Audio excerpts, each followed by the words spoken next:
Until the IFL TV in association with MTK Global. With me, I've got Ryan Rhodes. We just witnessed an absolute blistering contest between David HAYE and Tony Bellew. Ryan Rhodes, put into words what we just seen. I'm in shock. Everybody said, if it were going to be early, it was going to be David HAYE. If it were going to be late, it was going to be Tony Bellew. Nobody expected what happened in between. You know, in that fight, Danny Williams springs to mind. When Danny Williams' shoulder came out, he was digging in, he was going for it, and fair play, same as David HAYE tonight.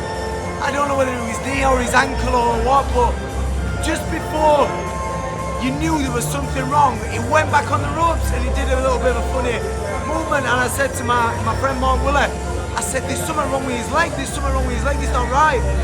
And then the next minute you could tell it weren't right, there was something wrong. But listen, what a fight, what entertainment.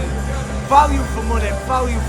Coming into this, not many people outside of boxing and the media included gave Tony Bellew much of a chance. He was 7-1 to win by KO, so how big of an upset is this in boxing terms? Do you know what, I don't think it's a massive upset. You know, what you've got to remember is David's only had 2 fights in the last 4 or 5 years, so he's not been active, he's not been as you know, fighting as regular as what he probably wanted to do. Tony's been active, Tony's been fighting, world level, world champions. So listen, not a massive shock, you know, maybe to some people, a bit of a shock, but everybody said if it was early, it was going to be HAYE, if it was late, it was going to be Bellew. That's what happened, but nobody planned on the drama in the middle. Talk to me about the finish, Tony Bellew, the way he executed the finish of the fight. Talk me through it from your eyes. What did you see? Do you know what? You could see Dave, you know, giving him a right bollocking in that corner, you know, and I think probably 2 rounds before, I think Tony blew himself out a little bit. Trying to get him out in round 6, trying to get him out of there. Trying to get rid of him. Dave dug deep, took a lot of shots on them ropes. Tony was pressuring him, putting him on him, but then blew himself out a little bit.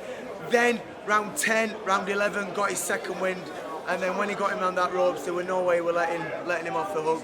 1, 2, couple of shots was on top of the head. Always scrambles fighters' senses when they get hit on top of the head. Went through the ropes, managed to get back in. I think you get 15 seconds or 20 seconds when you get knocked out. Managed to get back in, managed to get to his feet. But fair play to Shane McGuigan. I think he did a great job chucking the towel in. Just going to come on to that. You agree with Shane? You thought it was the correct decision chucking the towel in? There was only one way that was going to end up, and it might have been Dave on his back in a bad way. So fair play to Shane. Did a great job. You know, I mean, we were talking, should they pull him out a couple of rounds before with his. When we know his ankle were pretty bad, but they kept him in there, they kept him fighting. Dave kept fighting, he kept luring Bellew in on the ropes, letting his shots go. But then when the knockdown happened and he managed to get back up to his feet, you know, Shane obviously seen enough and chucked the towel in, and I think it was a fair decision. I think Shane did a great job. Would you like to see a rematch immediately? Your opinion? Do you know yes what? or no? Yeah, let's see it again. Fair play to them both in the ring after. They both showed respect to each other. You know, hugs and I think there were a few kisses in there as well after. But no, fair play to them both.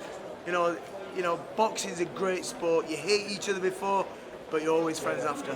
Ryan Rhodes, enjoy London. I'm sure a night out's due on the cards for the Spice Boy. Absolutely. Thank you very much for giving us some time. We'll see you soon. Let's have it.